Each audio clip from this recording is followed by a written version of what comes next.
पढ़ेंगे उनको इंग्लिश इतनी आनी चाहिए, हमें क्या दिक्कत है।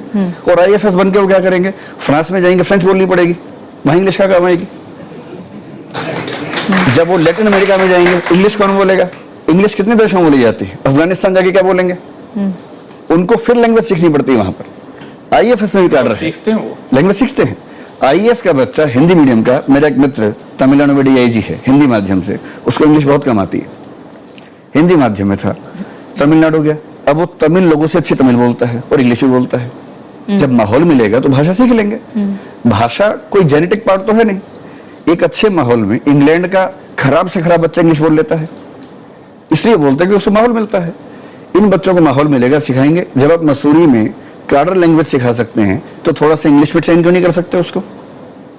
दूसरी बात, सर ने कहा कि गांव के बच्चे हमेशा आते हैं, इन्होंने ट्रेनिंग में देखा है। मैं आपको निगवेकर समिति की रिपोर्ट बता रहा हूँ, UPSC की समिति है, उस समिति की स्टेटमेंट देखिए क्या है। CSET शहरी क्षेत्रों के अंग्रेजी माध्यम के प्रतियोगियों को फायदा पहुंचाता है तथा ग्रामीण क्षेत्र के प्रतियोगियों के लिए कठिनाई पैदा करता है। ये निगवेकर समिति कह रही है, UPSC की समिति है। मैं आपको बता रहा हूँ, इंट्रिंसिक एबिलिटी उतनी ही है जितना शहर का, लेकिन उस एबिलिटी को उनका मौका मिला तो उतनी वो मौका ही नहीं देंगे, व्यक्त होने का मौका नहीं देंगे तो कैसे होगा। एजुकेशन पॉलिसी बदली आप। तीसरी बात सर ने कही कि UPSC पर दाग नहीं है, 2011 और 13 में दाग लगे हैं, साफ साफ लगे हैं। मैं साजिश कह रहा हूँ, कठोर शब्द है, मैं साबित करने में लेकिन वो तो 2011 के बाद ही ये सारी व्यवस्था उसके पहले भी लगे हैं मैडम दाग, वो दाग बाहर नहीं आए हैं। मेरा ख्याल है ये मंच ठीक नहीं है बताने के लिए, अगर आप चाहें तो बता सकता हूँ। दाग पहले भी लगे हैं, करप्शन के भी लगे हैं, आप कहें तो बताऊं। UPSC के मेंबर में नाम नहीं लूंगा, आप चेक कर लीजिए। 2005 में उनको करप्शन की वजह से हटाया गया क्योंकि महाराष्ट्र सिविल सर्विस आयोग के अध्यक्ष से वहां का करप्शन का केस आया, उसके बाद रातों रात UPSC से हटाया गया उनको। आप चेक कर लीजिए इस तथ्य को, 2005 की बात है जी।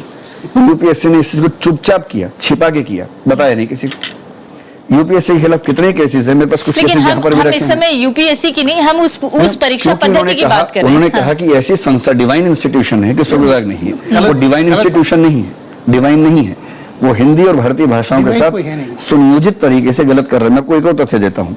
आपने कहा कि 10वीं क्लास के लेवल का पूछते हैं,